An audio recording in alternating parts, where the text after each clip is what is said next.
शांति बाबा। आज 7 अक्टूबर 2023 की मुरली है।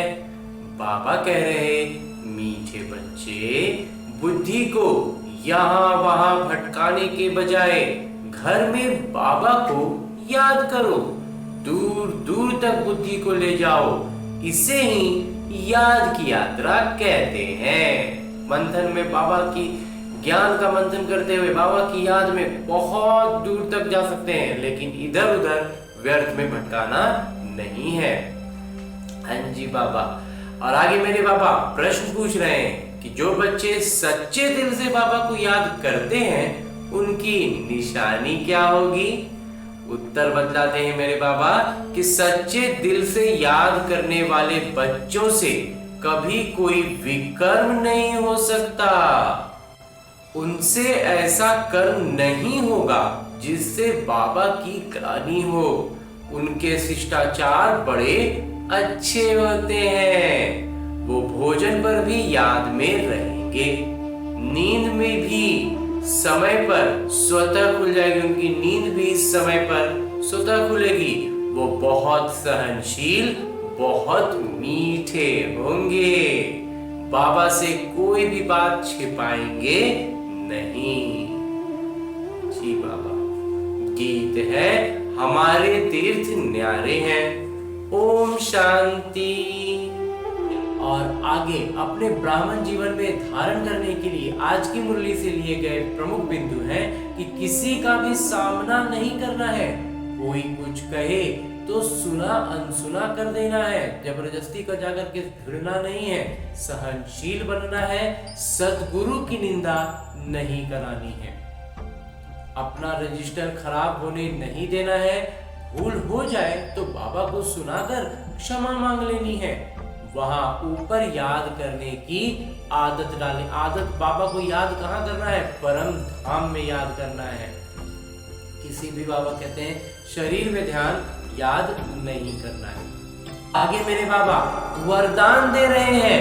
वरदान देते हुए मेरे बाबा कहते हैं कि शांति की शक्ति द्वारा जमा के खाते को बढ़ाने वाले श्रेष्ठ पद के अधिकारी भव।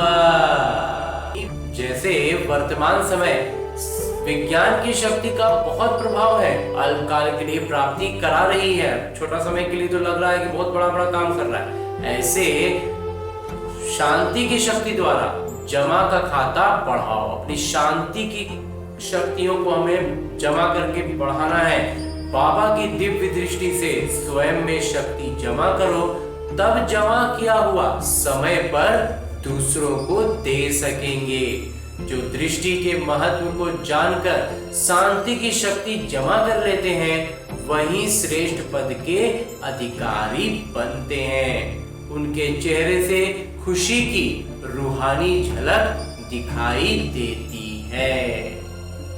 और अंत में स्लोगन है, मुरली का उपदेश है कि अपने आप स्वाभाविक सजगता हो तो किसी भी प्रकार का तनाव नहीं आ सकता। जब खुद की बुद्धि लगातार सजग रहेगी ना तो कोई भी तरफ बुद्धि जाएगी ही नहीं। जाएगी नहीं तो न तनाव आएगा न दबाव बनेगा। तो इन बातों को बहुत सूक्ष्म स्तर पर हर जीवन के छोटे छोटे कार्यों में हमें इसको अपनाना है। और आज की मुरली के बाद मेरे बाबा अव्यक्त इशारे दे रहे हैं कि सदा सफल व सफलता मूर्त बनने के लिए अपनी स्थिति इच्छा मात्र अविद्या की बनाओ। अपनी स्थिति क्या होनी चाहिए? इच्छा मात्र अविद्या। जब ये स्थिति अपनी बुद्धि पर रहेगी तब हम सफल और सफलता मूर्त बन पाएंगे।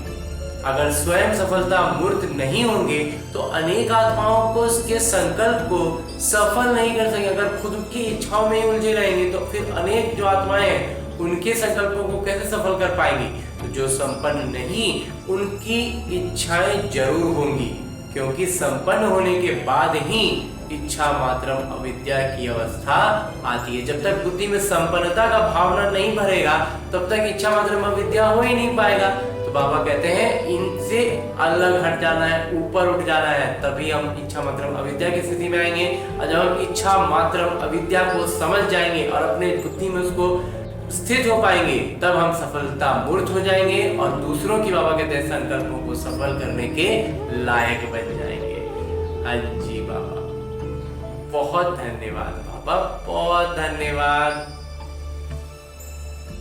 ओम शांति बाबा, ओम शांति।